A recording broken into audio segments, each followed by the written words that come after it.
देखो मन है ना, मन चंचल है। 10 मकार चंचल है। मन मधुकर माने भंवरा, मन चंचल, भंवरा चंचल, मधुकर। मेघ चंचल, मेघ स्थिर नहीं रहता, बादल। मेघ चंचल, मन चंचल, मधुकर चंचल, मेघ चंचल। फिर मानिनी चंचल, मानिनी माना चंचल स्त्री, माननी माना हर बहन नहीं, चंचल स्त्री जिसके जीवन में सत्संग नहीं, सदगुरु नहीं, गुरु की भक्ति नहीं। मानिनी वो भी चंचल। मदन काम विकार चंचल। मरुत माने हवा, वो भी चंचल है। हवा कहां स्थिर रहती, मरुत चंचल। मरकट बंदर चंचल, मरकट भी चंचल। फिर लक्ष्मी धन पैसा, वो भी चंचल। मद अभिमान, मत्स्य मछली, ये चंचल है। तो इसमें मन सबसे ज्यादा पावरफुल। लोग बोलते हैं मन बंदर की तरह चंचल, नहीं नहीं, बंदर बेचारा अच्छा है, मन बंदर से आगे है। बंदर यहां से बोरी वाली छलांग नहीं लगा सकता, बोलो लगा सकता है? आप बताओ, लगा सकता हो तो? नहीं लगा सकता। पर आदमी का मन जरूर लगा सकता है। यहां से बोरी वाली पहुंच जाए, ईस्ट भी पहुंच जाए, बोरी वाली वेस्ट भी पहुंच जाए। मन ज्यादा चंचल है। अरे यहां से अमेरिका भी पहुंच जाए, बिना वीजा के, बिना टिकट के पहुंच जाता है मन। तो मन की चंचलता अगर मिटानी है किसी को, तो केवल मन का राग मिटा दे। मन का राग मिटा दे तो मन की चंचलता भी मिट जाएगी। कारण को मिटा दो तो आनंद ही आनंद है। लोग क्या करते हैं कि समस्या का चिंतन ही करते रहते हैं, ऐसा हो गया, ऐसा हो गया, ऐसा हो गया। नहीं नहीं, दुख का चिंतन नहीं, दुख हारी हरि का चिंतन करें और सत्संग के वचन जो सुनते हैं वो विचारें। वाली की पत्नी तारा जब रो रही थी, दुखी हो रही थी, तो राम जी ने उसको ज्ञान दिया। तारा देखी विकल रघुराया, दीन ज्ञान हरि लीनी माया। तारा को विकल देखा, वाली की पत्नी को, तो राम जी ने क्या किया? दीन ज्ञान, उसको ज्ञान दिया और माया हर ली, उसका अज्ञान हर लिया। क्षितिजल पावक गगन समीरा, पंच रचित ये अधम शरीरा। प्रगट सो तनु तव आगे सोहा, जीव नित्य कही लगी तुम रोवा। उपजा ज्ञान चरण तब लागी, लीन है सी परम भक्ति वर मांगी। ज्ञान उपजा सत्संग सुनकर, चरण तब लागी, सत्संग सुना तो फिर उनके चरणों में गिर पड़ी और लीन है सी परम भक्ति वर मांगी। परम भक्ति का वरदान भगवान से मांगा। जो पहले रो रही थी, दुखी हो रही थी, तो सत्संग के द्वारा उसको कितना लाभ हो गया। घर में कोई बुजुर्ग की, किसी की मृत्यु हो जाए ना, तो दुखी नहीं होना चाहिए। 3 काम करने चाहिए किसी की शरीर छूटने पर, मृत्यु होने पर। 3 काम। एक काम तो ये कि जो गुजर गए उनके लिए ऐसी धारणा करें कि वो तो भगवान के चरणों में बैठे हैं। शांत बैठ के ऐसा भाव मन में लाएं, भगवान के चरणों में बैठे, ईश्वर के चरणों में बैठे। और दूसरा काम उनके लिए करें, घर में थोड़ा पाठ गीता का और भगवान नाम कीर्तन करें। और तीसरा काम करें कि उनके नाम से थोड़ी गरीब बच्चों को मिठाई बांट दें, थोड़ी थोड़ी सी। ज्यादा महंगा नहीं तो घर पे ही कुछ बना के वो गरीब बच्चों को बांट के आ जाए, थोड़ा थोड़ा बांट दें, तो उनको बहुत पुण्य होगा जो गुजर गए हैं।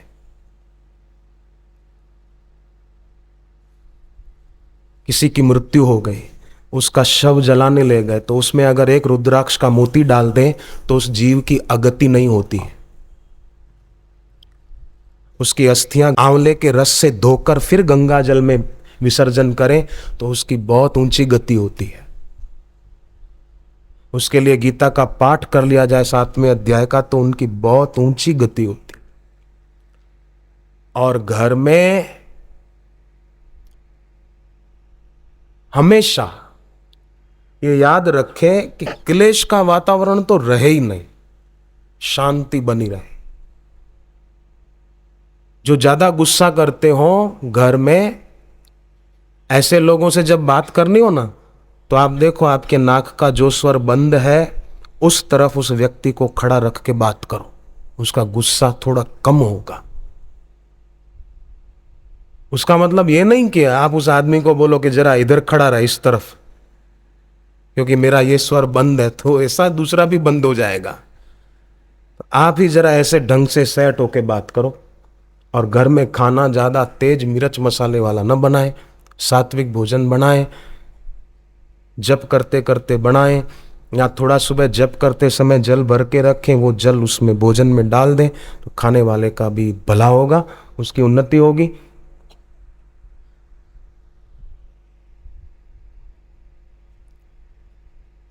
रोज सुबह अगर आप कर सको तो, मैं ये बात तो कई जगह कह चुका हूं और कई बार कह चुका हूं कि 40 मिनट तक अगर आप हिम्मत करें तो रोज कर सकते हैं। 40 मिनट तक रोज एकटक अपने गुरुवर की मूर्ति की ओर, गुरु के स्वरूप की ओर देखो। अगर ये 40 मिनट तक प्रयोग 40 दिन तक भी कर लिया, मैं तो प्रार्थना करूं ये 40 दिन का अनुष्ठान तो सब कर सकते हैं। बहनें भी कर सकती है, भाई भी कर सकते हैं। समझो कोई कोई मेरे को पूछते हैं हमारा गुरु मंत्र बहुत बड़ा है और हम उसका अनुष्ठान नहीं कर सकते हैं और चाहते हैं अनुष्ठान करना, क्या करें? मैं तो कहूं न कर पाओ, न बड़ा मंत्र हो तो कोई बात नहीं, पर 40 दिन ये जरूर करो, करके देखो। कल से शुरू करो। अब 40 दिन करोगे ना, आपको लगेगा कि नहीं अब ये सदा करने जैसा है। 40 मिनट तक रोज गुरु के तस्वीर की ओर एक टक देखो बस। मेरी तो प्रार्थना है आपसे, अर्जी है, बाकी मर्जी आपकी है। करो तो आपकी मर्जी, न करो तो आपकी मर्जी, परंतु इसका परिणाम ऐसा आएगा बढ़िया कि आप भी देखोगे और मेरी परीक्षा हो जाएगी मैं झूठ बोल रहा हूं कि सच बोल रहा हूं। आप देखोगे स्वयं 40 दिन तक भी कर लिया लगातार, तो आपको लगेगा कि हाँ अब सत्य संकल्प मेरा बढ़ रहा है। हम जो सोचते हैं वो काम वैसे ही होता है, जरा भी इधर उधर नहीं। पर केवल संसारिक कामों में ही अपनी संकल्प शक्ति को खर्च मत करना। अपनी आंतरिक उन्नति हो, अपनी साधना और बढ़े। रेख टक देखते देखते मैं आया तेरी शरणी, मेरे गुरुदेवा निवेदन कर दे बस। मैं आपकी शरण में हूं, मैं आपकी शरण में हूं, मैं आपके चरणों में हूं। ऐसी तैसी प्रार्थना कर दे, कितना अच्छा होगा। चाहें तो कर सकते, बाकी बहाने तो हजार हैं। मेरे को टाइम नहीं है, मेरे को जल्दी जाना पड़ता है, मेरे को इधर जाना पड़ता है, मेरे को कॉलेज के लिए टाइम नहीं मिलता, मेरे को ये काम है। बहाने हजार हैं। चाहेंगे तो कर सकेंगे। आधा घंटा पहले उठ, 40 मिनट पहले उठ जाओ, 40 मिनट नींद थोड़ी घटा दो और इसमें 40 मिनट लगा दो। 40 मिनट नींद नहीं घटा सकते, चलो कोई बात नहीं, 40 मिनट गपशप के टाइम में कटौती कर दो बस। नींद नहीं छोड़ो, चलो नींद करो। 40 मिनट गपशप के टाइम में से कटौती कर दो तो काम बन जाएगा। देखो भाई, और कोई ये ना सोचे कि नहीं हम तो नहीं कर सकते, हम तो बड़े पापी हैं, हम तो बड़े ऐसे हैं। नहीं नहीं, भगवत गीता में भगवान ने भक्ति के 7 अधिकारी बताए, 7, और उन 7 में सब आ गए, सब। भगवत गीता के 9वें अध्याय में भगवान ने बताया है, माम ही पार्थ व्यपाश्रय, मेरा आश्रय करे स्त्रियां, वैश्य, शूद्र, ब्राह्मण, क्षत्रिय। माम ही पार्थ व्यपाश्रित्य ये अपि स्यु पाप योनय। ब्राह्मण आ गए, क्षत्रिय आ गए, यहां ब्राह्मण बैठे होंगे, कई क्षत्रिय भी बैठे होंगे, वैश्य, और चौथा वर्ण 4 ये हो गए। फिर स्त्रियां, बहनें सब आ गई। बहनों का नाम लिया भगवान ने, स्त्रियां, बहनों को छोड़ा नहीं गीता में। स्त्रियां 5 हो गए। फिर पाप योनयः, पाप योनयः माना पूर्व जन्म के पापी और दुराचारी। दुराचारी माना वर्तमान जन्म का पापी। वर्तमान जन्म में पाप करने वाला पूर्व जन्म के पाप करने वाले से ज्यादा खतरनाक। पर सत्संग सुन ले तो उसका ये सब छूटता जाएगा, क्योंकि विवेक जगेगा। विवेक जगेगा तो कईयों की शराब छूट गई, कईयों का मांसाहार छूट गया, कई विद्यार्थी प्रतिभावान हो गए, कई निसंतान थे तो उनको संतान प्राप्ति हो गई, फिर उनकी भक्ति भी बढ़ गई, कईयों के जीवन में संयम सदाचार आ गया। तो ये सब अधिकारी हैं। भगवान कहते हैं भक्ति के सब अधिकारी हैं। ब्राह्मण अधिकारी हैं, क्षत्रिय अधिकारी हैं, वैश्य अधिकारी हैं, स्त्रियां अधिकारी हैं, पूर्व जन्म का पापी हो वो भी अधिकारी है। ये अपि स्यु पाप यो नय अपि चेत सुदुराचारो। कोई आदमी बड़ा दुराचारी हो तो वो भी अधिकारी है, वो भी चाहे ठान ले कि मेरे को अब ऐसा नहीं करना है। बस मन को सीख पुस्तक पढ़े, गुरुदेव की लिखी हुई है, स्वामी लीलाशाह जी महाराज की लिखी हुई पुस्तक है मन को सीख, वो पढ़े और सत्संग बार बार सुनता रहे। देवी येषा गुणमयी मम माया दुरत्यया मामैव ये प्रपद्यन्ते माया मेताम तरंती ते। माया बड़ी दुस्तर है और बंबई को माया नगरी बोलते हैं। मामैव ये प्रपद्यन्ते, गुरुदेव के सत्संग से वो तर जाएंगे, कल्याण हो जाएगा। मैं आया तेरी शरणी मेरे गुरुदेवा, मैं आया तेरी शरणी मेरे गुरुदेवा। तुम दाता दीन दयालु मेरे गुरुदेवा, तुम दाता दीन दयालु मेरे गुरुदेवा। तुम दाता दीन दयालु मेरे गुरुदेवा, दाता दीन दयालु मेरे गुरुदेवा। करूं तेरी सेवा गुरुवर, करूं तेरी सेवा, करूं तेरी सेवा गुरुवर, करूं तेरी सेवा। मैं आया तेरी शरणी मेरे गुरुदेवा, मैं आया तेरी शरणी मेरे गुरुदेवा।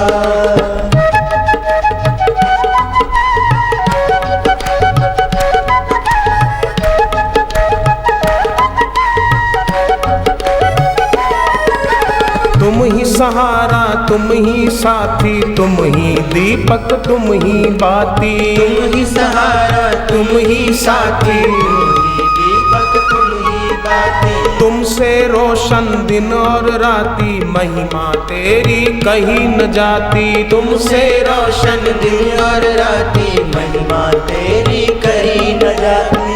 भक्ति तेरी पाऊं गुरुवर, भक्ति तेरी पाऊं, भक्ति तेरी पाऊं गुरुवर, भक्ति तेरी पाऊं। मैं आया तेरी शरणी मेरे गुरुदेवा, मैं आया तेरी शरणी मेरे गुरुदेवा।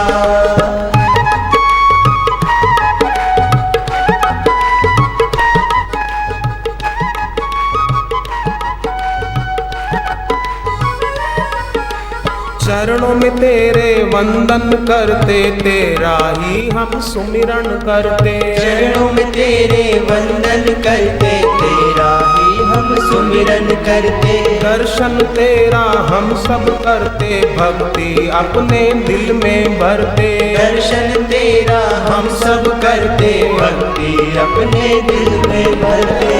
महिमा तेरी गाऊं गुरुवर, महिमा तेरी गाऊं, महिमा तेरी गाऊं गुरुवर, महिमा तेरी गाऊं। मैं आया तेरी शरणी मेरे गुरुदेवा, मैं आया तेरी शरणी मेरे गुरुदेवा।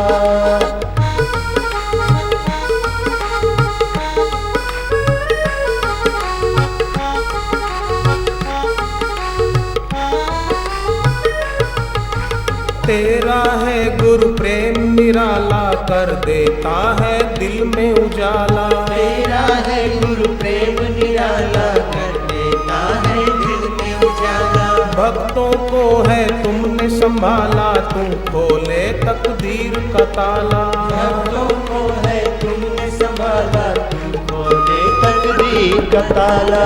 शीश में झुकाऊं गुरुवर, शीश में झुकाऊं, शीश में झुकाऊं गुरुवर, शीश में झुकाऊं। मैं आया तेरी शरणी मेरे गुरुदेवा। मैं आया तेरी शरणी मेरे गुरुदेवा।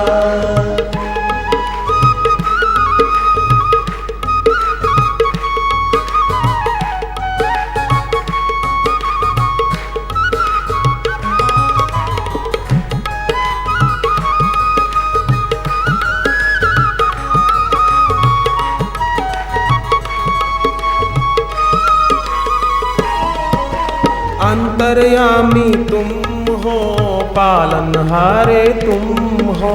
अंतर्यामी तुम हो, पालनहारे तुम हो। ज्ञान के दाता तुम हो, आनंद दाता तुम हो। ज्ञान के दाता तुम हो, आनंद दाता तुम हो। जपू नाम तेरा गुरुवर, जपू नाम तेरा। जपू नाम तेरा गुरुवर, जपू नाम तेरा। मैं आया तेरी शरणी मेरे गुरुदेवा। मैं आया तेरी शरणी मेरे गुरुदेवा।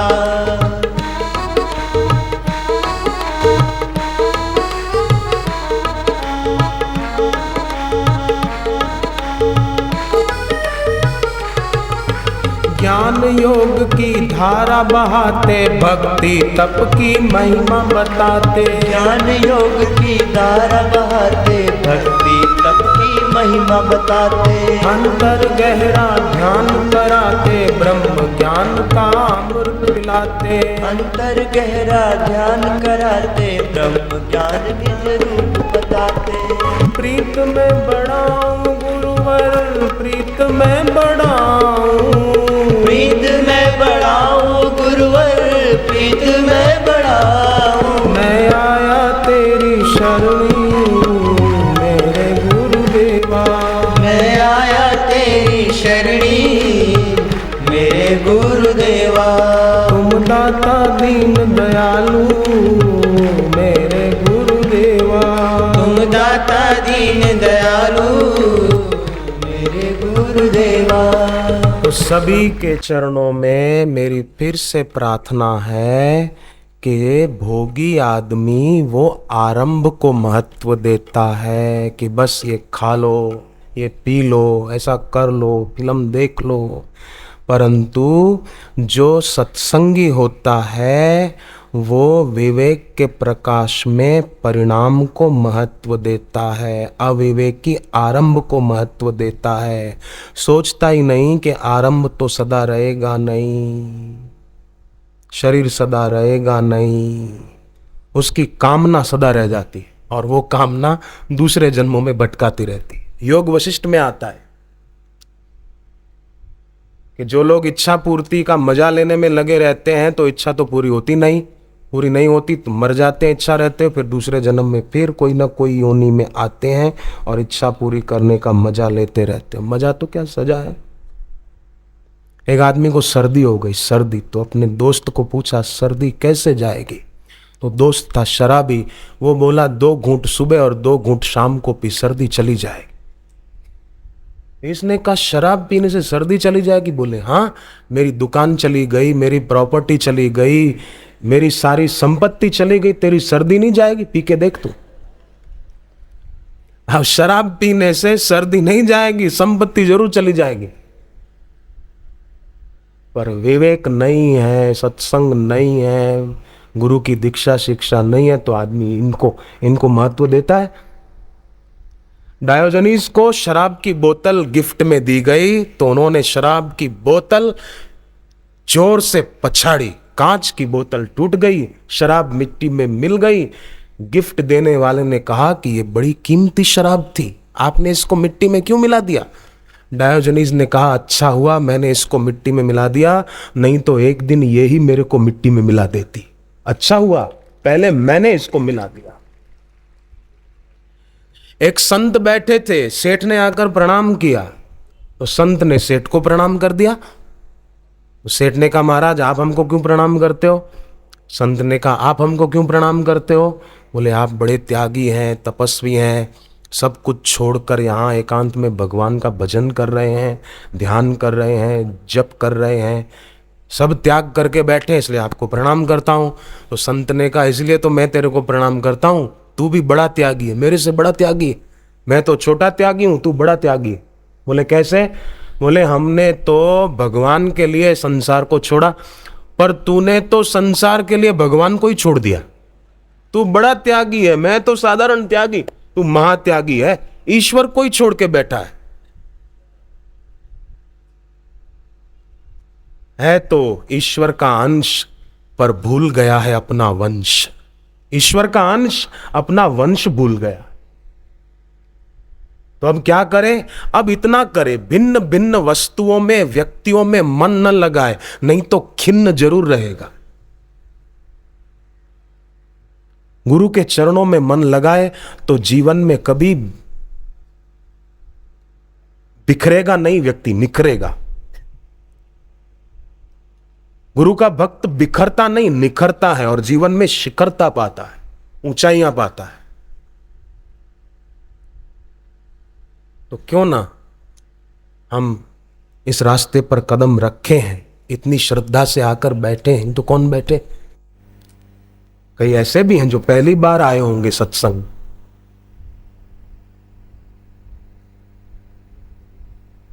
बड़ा सौभाग्य है कि ऐसी जगह पर आने की प्रेरणा हुई, और आपको जो प्रेरणा देकर ले आया ना, आप तो उसका उपकार नहीं भूलना। बोला, अच्छा हुआ आप हमको सत्संग की जगह पर लेकर आए।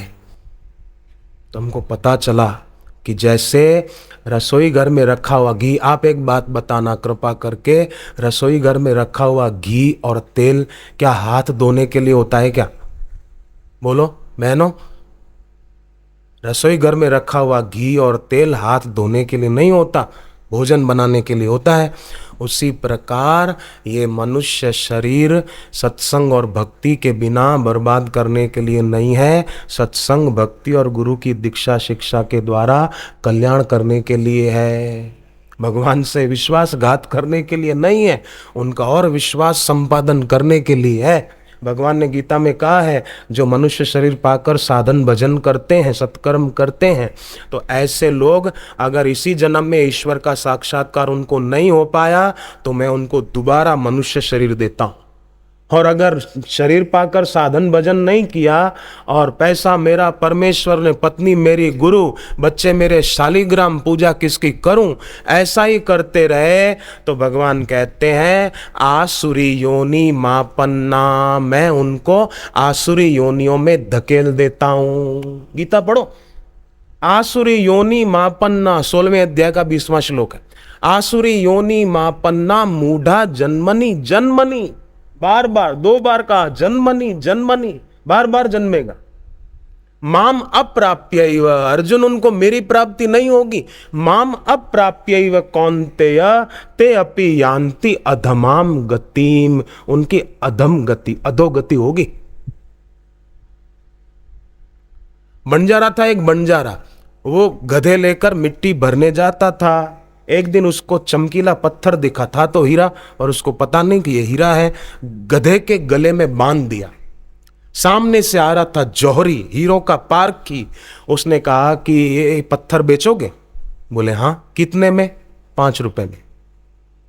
पर वो लोभी था, 5 रुपए में? ये पत्थर के 5 रुपए, 2 रुपए में देना है तो दे। उसने कहा नहीं, 5 रुपए से 1 रुपया भी कम नहीं। जौहरी ने सोचा ठीक है, जाने दो, अभी तो फिर ले लूंगा, इससे कहां जाएगा, अभी मिट्टी छोड़ के आएगा फिर दूसरा फेरा करने, तब ले लूंगा। अब वो गया बंजारा, लौट के आया तो गधे के गले में हीरा नहीं था। तो जौहरी ने कहा कि वो दे दे, 5 रुपए में देता हूं तेरे को, ला दे दे। बोले वो तो दूसरे आदमी ने 10 रुपए में खरीद लिया। अरे बोले पागल, वो लाख रुपए का हीरा था, लाख रुपए का। तेरे जैसा बेवकूफ और कौन होगा कि लाख रुपए का हीरा 10 रुपए में दे दिया। तो बंजारे ने कहा कि मुझे तो लगता है मेरे से ज्यादा बेवकूफ आप हो। बोले कैसे? बोले मेरे को तो पता नहीं था कि इसकी कीमत लाख रुपया है, इसलिए मैंने 10 रुपए में दे दिया। पर आपको तो पता था कि ये लाख रुपए का है, तो 5 रुपए में क्यों नहीं लिया? तो मेरे से ज्यादा बेवकूफ आप हो। मनुष्य शरीर की कैसी महिमा है, पर लोग उसको नष्ट कर देते हैं। अरे इतना ही नहीं, कोई जीव मनुष्य शरीर लेकर आ रहा है तो उसको गर्भ में ही मार देते हैं, गर्भपात करा देते हैं। कितना बड़ा पाप है, पाप। पाराशर स्मृति में आया है, पाराशर स्मृति की बात है, यत पापम ब्रह्म हत्यायाम, ब्रह्म हत्या से जो पाप होता है, यत पापम ब्रह्म हत्यायाम द्विगुणम गर्भपातने, उससे दुगना पाप। 5 प्रकार की ब्रह्म हत्या बताई है मनुस्मृति में। अभी मैं उस विस्तार में नहीं जाऊं, परंतु दुगना पाप बोले ब्रह्म हत्या से, दुगना पाप उसको होता है जो गर्भपात कराता है। द्विगुणम, दुगना पाप। महाभारत का युद्ध हुआ था ना कौरव पांडवों का, तो उसमें तो तीर चलाने से पहले वो बोलते थे सावधान, मैं तीर छोड़ रहा हूं, सावधान रहना। वो तो बोलकर फिर छोड़ते थे, पर गर्भ में जो जीव है उसको सावधान नहीं करते, मार देते हैं, सीधा खत्म कर देते हैं, टुकड़े टुकड़े कर देते हैं। ये कितना बड़ा पाप है ये।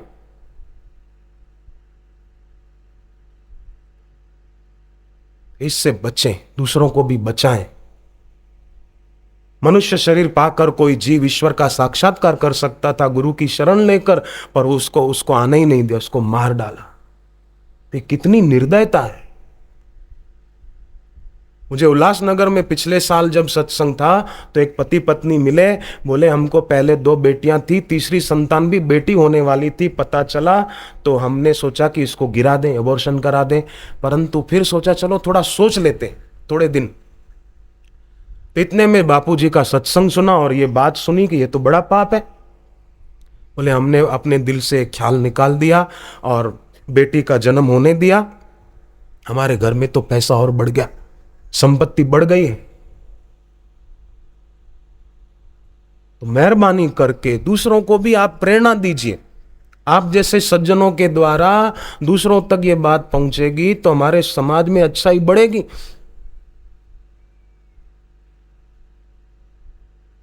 सनातन धर्म बड़ा महान है, मुक्ति इसी सनातन धर्म में ही होगी, और जगह ऐसा ज्ञान नहीं है। आपने सुना हो तो बताओ। भगवत गीता में जैसा विलक्षण अलौकिक ज्ञान है, भागवत में जो ज्ञान है, वेद और उपनिषदों में जो ज्ञान है, ऐसा कहीं आपने पढ़ा हो तो बताओ।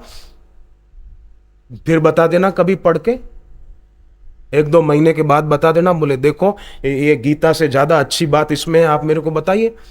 उपनिषदें पढ़िए पहले, और उपनिषदों से अच्छी ऊंची बात कहीं आपको किसी धर्म पंथ में मिले तो बताइए। संभव ही नहीं है।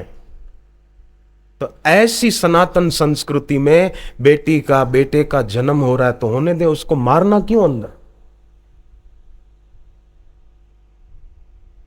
अच्छे लोगों की संतान होगी तो समाज में अच्छाई बढ़ेगी। तो विवेकी व्यक्ति आरंभ को नहीं परिणाम को देखता है, और परिणाम को देखने की योग्यता मनुष्य में है।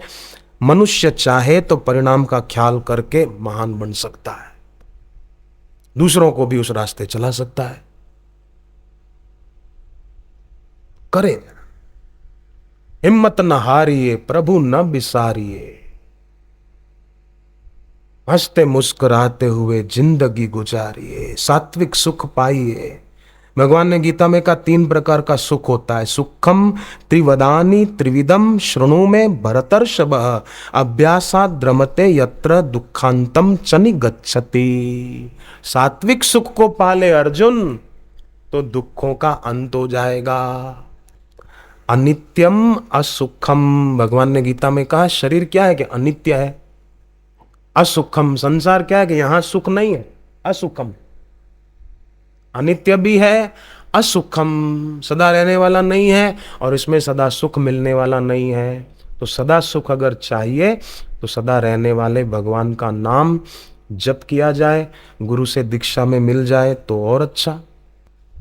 तुकाराम जी महाराज ने कितनी बढ़िया बात कही, लहानपण देगा देवा, मूंगी साखरेचा गवार। कीड़ी चींटी छोटी होती है तो उसको मिश्री मिल जाती है, शक्कर का दाना मिल जाता है।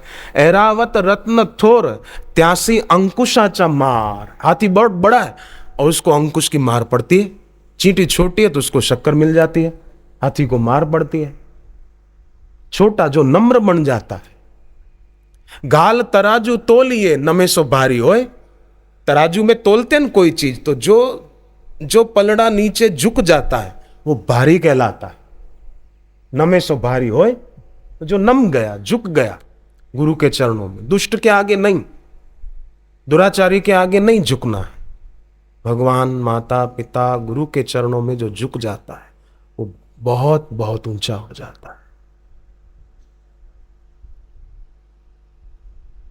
लखनऊ में एक आदमी की भतीजी की दोनों आंखों की रोशनी, ब्रेन टीबी हुआ था, दिमाग का टीबी, उसमें आंखों की रोशनी चली गई। तो दिमाग का टीबी तो डॉक्टरों ने ऑपरेशन किया, वो दूर हो गया, पर आंखों की रोशनी उस बीमारी में चली गई थी।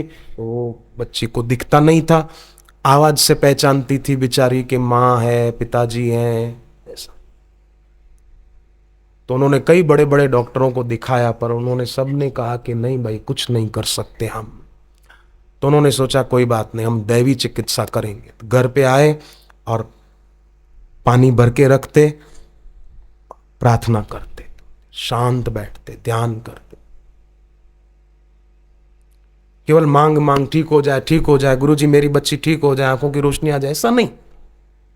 शांत बैठे, शांत। नैव तस्य कृते नार्थो न अकृते नेह कश्चन। कुछ करे भी नहीं, और अगर कुछ मन में विचार आ जाए तो ये नहीं आना चाहिए, नहीं आना चाहिए, नहीं, शांत बैठे। और शांत ना हो रहा हो मन तो फिर क्या करें, श्वास को रोक दें थोड़ा बाहर ही, और बिना श्वास के रहें कुछ सेकंड, 5, 10, 15 सेकंड, 20 सेकंड बिना श्वास के बैठे रहें।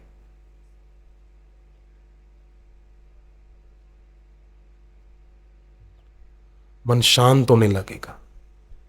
जरूर नहीं है श्वास को एकदम बाहर छोड़ के, कभी कभी ऐसे भी श्वास को रोक दिया।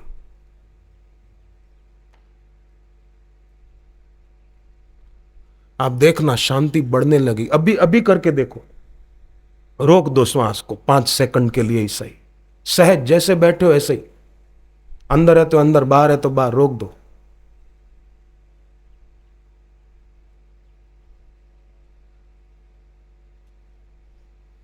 जितना रोक सके, हठ न करें। ऐसा अभ्यास बढ़ाते रहने से बहुत लाभ होता है। उन्होंने घर पे प्रयोग किए, फिर थोड़ा श्री आशा रामायण का पाठ करते, थोड़ा जप करते, और पाठ करते करते जल में देखते। पाठ पूरा हो जाता तो वो जल बच्ची को पिलाते, उसकी आंखों पर लगाते, तिलक करते। थोड़े दिन ऐसा किया, उनकी बच्ची की आंखों की रोशनी आ गई। लखनऊ की बनी घटना है, कहानी नहीं सुनाई आपको, घटित घटना सुनाई है। श्रद्धा में, भक्ति में कितनी शक्ति है। लोग बेकार में चिंता कर करके बेचारे दुखी हो रहे हैं, पर जो भक्त है वो इस झंझट में नहीं पड़ते, वो सदा आनंद में रहते हैं। वो सदैव अपनी शांति का संपादन करते रहते हैं, उसमें पीछे नहीं हटते, और अपने गुरु में पूर्ण निष्ठा रखते हैं। क्योंकि परमार्थिक उन्नति वो एक निष्ठा से होती है, एक निष्ठा। जिसको परमार्थिक सुख पाना हो उसको एक निष्ठ होना पड़ेगा। अनन्य नैव योगेन माम ध्यायन्त उपासते, ये अनन्य निष्ठ। गीता में कई जगह अनन्य शब्द आया है। अनन्यश्चिन्तयन्तो माम, अनन्य नैव योगेन माम ध्यायन्त उपासते। माम ही पार्थ व्यपाश्रित्य, व्यपाश्रित्य माना अन्य का आश्रय नहीं, ऐसा ऐसा हो जाए निष्ठावान।